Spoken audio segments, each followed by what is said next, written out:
प्रिय विद्यार्थियों, नमस्कार। आज हम बीए पार्ट प्रथम के द्वितीय प्रश्न पत्र राजस्थान का इतिहास के अंतर्गत आज हम इतिहास को जानने के मुख्य साधनों के बारे में अध्ययन करेंगे।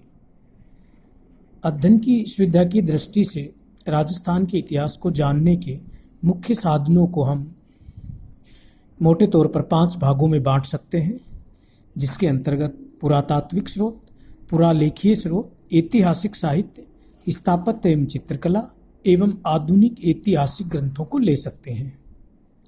इसके अंतर्गत हम प्रथम स्रोत लेंगे पुरातात्विक स्रोत। पुरातात्विक स्रोत अथवा सामग्री से हमारा अभिप्राय खोजों और उत्खनन से मिलने वाली सामग्री से है, जिसके अध्ययन से ऐतिहासिक कालक्रम के निर्धारण में हमें सहायता मिलती है। इस सामग्री की सहायता से हम धार्मिक विश्वास, पूजा पद्धति, सामाजिक और आर्थिक जीवन की विवेचना कर सकते हैं। हमारी खुशकिस्मती है कि पुरातात्विक स्रोत हमें प्रचुर मात्रा में उपलब्ध हुए हैं। ऐतिहासिक युग की सामग्री में मृद भांडों का महत्वपूर्ण स्थान है।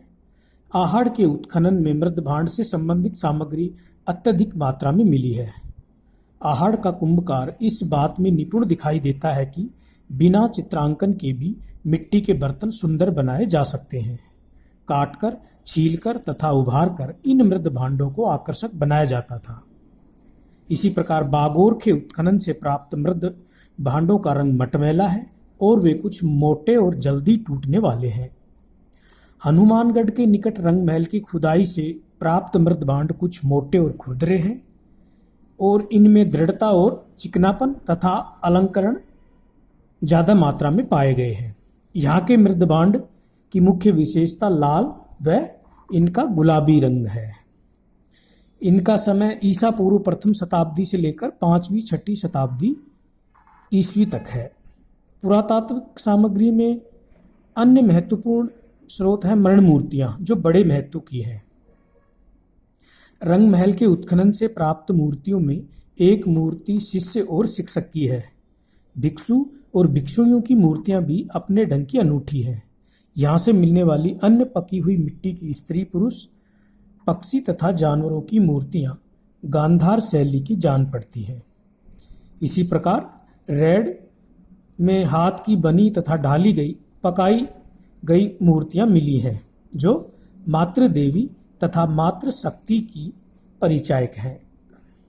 आभूषणों में कान के कर्णफूल, गले का नाभि तक का हार, मोतियों के जेवर, चूड़ियों, करधनी व पायजेब मुख्य हैं। इसी प्रकार शिव, पार्वती, यक्ष, गंधर्व, हाथी, घुड़सवार, शेर, गाय, बैल, कुत्ता, ऊंट, रथ इत्यादि की मरण मूर्तियां भी हमें मिली हैं। अनेक स्थानों के उत्खनन से पाषाण, तांबे एवं लोहे के आयुध भी प्राप्त हुए हैं। आहड़ की सभ्यता के प्रथम चरण से संबंध रखने वाली चीरने, छेद करने तथा काटने के विविध आकार के पाषाण उपकरण भी पाए गए हैं। यहाँ पाषाण की गदाएं भी प्राप्त हुई है। बागोर के उत्खनन में भी पाषाण के आयुध प्राप्त हुए हैं। गणेश्वर सीकर के उत्खनन से तो सैकड़ों ताम्र आयुध प्राप्त हुए हैं। बालाथल, जो कि उदयपुर में है, के उत्खनन से कुछ ताम्र आयुध पाए गए हैं, लेकिन वे संख्या में अधिक नहीं है। इसी प्रकार रंग महल के उत्खनन से लोहे के आयुध प्राप्त हुए हैं। रेड के उत्खनन से लोहे के आयुध जैसे तलवार, खंजर, भाले, बर्ची, चाकू, तीर, कुलाड़े आदि प्राप्त हुए हैं। इन आयुधों से वहाँ के निवासियों की आखेट प्रियता का तो पता चलता ही है, साथ ही यह भी ज्ञात होता है कि इन सभ्यताओं के लोग ताम्र और लोहे का प्रयोग प्रचुर मात्रा में करते थे। आज यहीं तक। धन्यवाद।